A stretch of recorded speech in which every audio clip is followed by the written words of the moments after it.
10 ವರ್ಷ ಒಂದು ನಾಯಕ ನಟಿ ಒಂದು ರಂಗದಲ್ಲಿ ಇದು ಏನೋ ಈಜೋದಾಗ್ಲಿ ಜಯಿಸೋದಾಗ್ಲಿ ತುಂಬಾ ಕಷ್ಟ. ಅಂದ್ರೆ ಕಷ್ಟ ಅಂತಂದ್ರೆ ಮೇಂಟೈನ್ ಮಾಡ್ಕೊಂಡು ಹೋಗ್ಬೇಕಲ್ಲ ಅಂತ.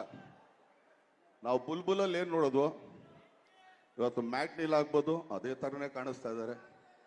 ಅದ್ರಲ್ಲಿ ಅವ್ರ ಜರ್ನಿ ಗೊತ್ತಾಗ್ತಾ ಇದೆ ನಿಮ್ಗೆ. ಅದ್ರಲ್ಲೂ ಒಂದು ಶ್ರಮ ಇದೆ, ಹೌದೋ ಅಲ್ಲೋ. 10 ವರ್ಷ ನಮ್ಮಲ್ಲಿ ನಮ್ಮ ಇಂಡಸ್ಟ್ರಿನೇ ತಗೊಂಡ್ಬಿಟ್ರೆ, ಅಂದ್ರೆ ಹಳೆ ತಲೆಮಾರು ಹೇಳ್ತಾರೆ, ಈಗಿನ ತಲೆಮಾರಲ್ಲಿ 10 ವರ್ಷ ಯಾವ್ದಾರು ನಾಯಕ ನಟರು ಇದಾರ? ತುಂಬಾ ಕಮ್ಮಿ. ಸೊ ಅದ್ರಲ್ಲಿ ಮೊದಲನೇ ಸ್ಥಾನದಲ್ಲಿ ನಿಂತಾರೆ.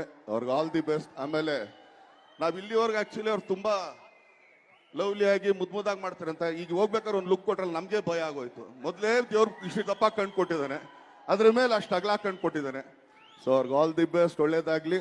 ಯಾಕಂದ್ರೆ ಅವಾಗ್ಲೇ ಅವ್ರು ಹೇಳಿದ್ರು ನನ್ನ ಮೊದಲನೇ ಸಿನಿಮಾಗೆ ಅವ್ರು ಬಂದಿದ್ರು ಅಂತ. ನನ್ನ ಜೊತೆಗೆ 5-6 ಸಿನಿಮಾ ಮಾಡಿರ್ತಾರೆ. ಇನ್ ಯಾವ ಸಿನಿಮಾಗೆ ನಾವು ಬರೋಕ್ಕಾಗುತ್ತೆ ಹೇಳ್ರಿ?